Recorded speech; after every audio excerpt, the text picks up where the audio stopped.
Nebojša i Željka Milosavljević iz Laćarka, koji su nastradali kada je u subotu voz naletao na automobil u kom su bili sa sinovima starim 11 i 8 godina u mestu Zmijak, sahranjeni su u Laćarku. Na večni počinak ispratili su ih mnogobrojna rodbina, prijatelji, kolege, ali veliki broj komšija.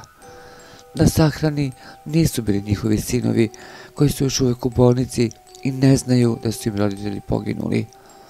Opelo na sahrani služila su 3 sveštenika, a tuga i suze krenuli su svima kada su kovčezi izneti iz kapele.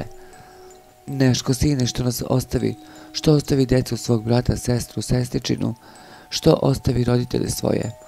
Umjesto ti nas da isprećeš, mi pratimo tebe.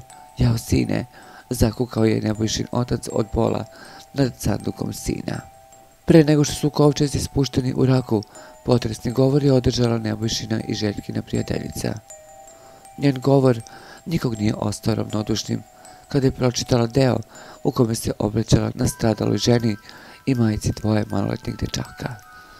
Drugarice, ne brini, vrata moje porodice, gdje god bili, za tvoju decu bit će otvorena kao i naša srca. Znam da ne mogu da grlim i ljubim kao ti, ali ću to uraditi svim srcem, svaki put, to ti obećavam, rekla je uplakana žena i dodala da sada njena ćerka ima 2 brata.